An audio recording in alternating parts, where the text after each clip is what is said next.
Hello students, today we'll see how the merge sort program works. So before going to this program, I suggest all the students you will be very clear with the theory concept of merge sort program, which I have explained in class. Okay, now going to the merge sort program. So a merge sort program works like this. First we'll start with the main program. We are declaring an array here of size 100. We are entering the array size, and like previous class, how we executed quicksort program, the same logic we follow here, that is in entering the not not the algorithm logic, but how we are taking the numbers, like we are using the same random number generator. Just we have to specify the array size, and we are using a random number generator function that is going to generate the number for us. And similar way, we are giving a limit that from the random numbers has to be generated within 0 to 20. Suppose you want the random numbers that has to be generated from 0 to 100, you just specify instead of 20, you specify 100. And then what you're doing, you're printing the unsorted array. So you're using a for loop and you're printing the unsorted array. Then you're starting the time. Then what the important thing is here, you're calling the sort function. Okay, inside the sort function, similar way to quicksort function, it has three parameters, that is array, the low subscript and the high subscript, 0 and n minus 1. So this you are passing as parameter to the sort function, and the sort function is here.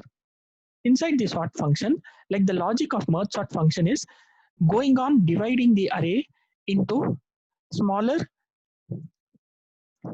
parts till further we are not going, cannot divide.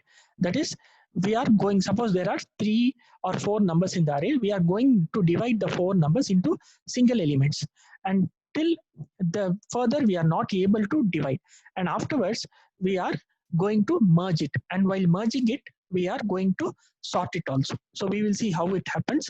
So if low is less than high, the first condition is the low value should be less than high.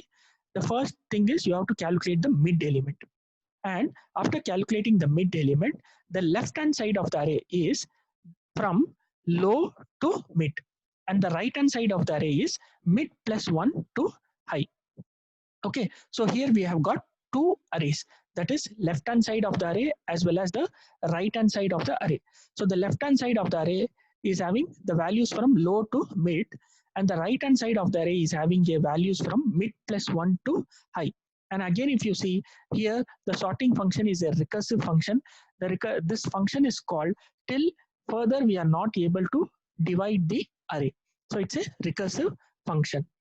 Okay, so after that, we are calling the merge function. We are calling the merge function.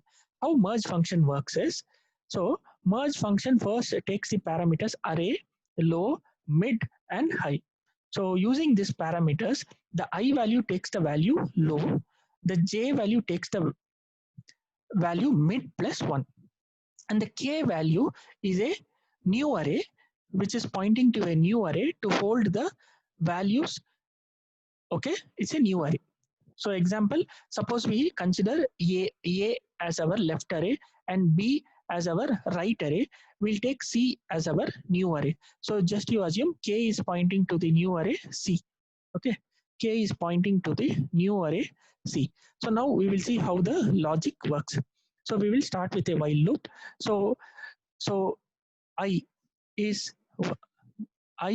starting from low until it can proceed till mid, and j is starting from mid plus 1 and it can proceed till high. So I is a pointer which is scans the left hand side of the array, and j is a, just we'll assume like it is a pointer which is pointing to the right hand side of the array. That is why I is initialized to low and it can go till mid, that is left part of the array. Now j is initialized to mid plus 1 and it can go till high, that is the right part of the array. So we'll just assume here two arrays are there, that is left part of the array is A and it is from low to mid, and there is a right part of the array that is B and it is starting from mid plus 1 to high.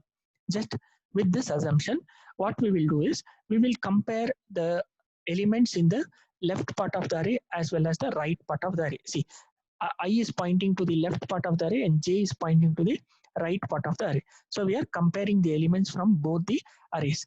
And while comparing, if the element in the left part of the array is smaller than the element in the right part of the array, then copy that smaller element in the new array.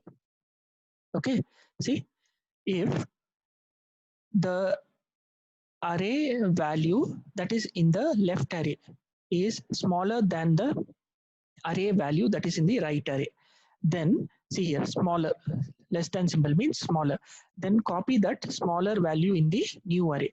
New array is pointed by k. Then what you do, increment I as well as increment k. Suppose if it is the other way, suppose the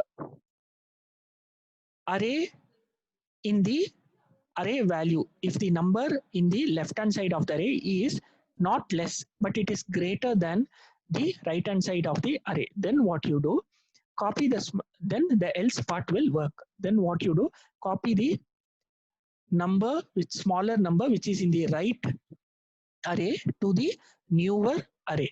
Okay, then what you do is increment j and increment k. Just have an assumption I is pointing to the left hand side of the array and that is named a. J is pointing to the right hand side of the array and it is named b, and k is pointing to the new array.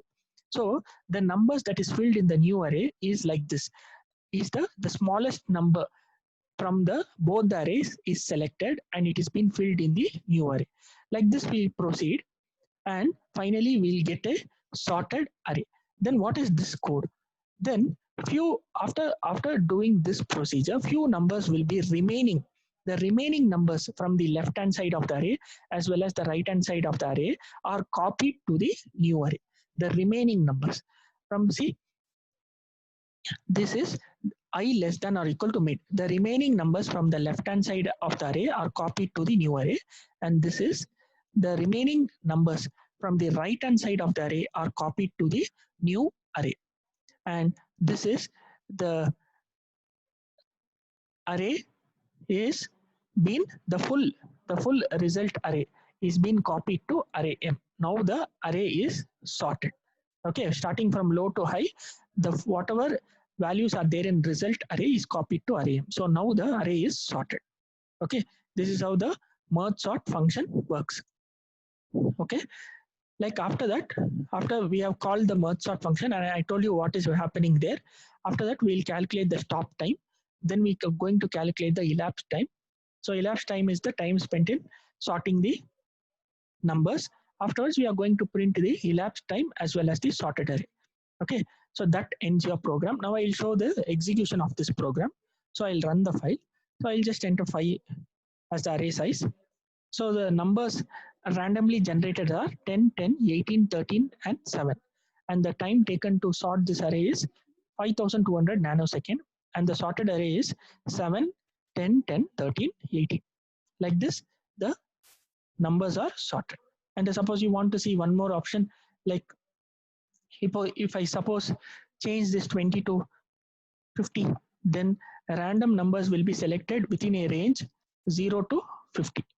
Suppose again if I enter 5, see here you can see bigger values. So random numbers are generated from a range 0 to 50. So here 46 is not sorted, and here all the numbers are sorted. So that ends your program, students. And before, again I'll tell you, before executing this program, the basic algorithm of merge sort program which I have handled in class. Please study that and then execute this program and see. Okay, students, next class I'll do the next program.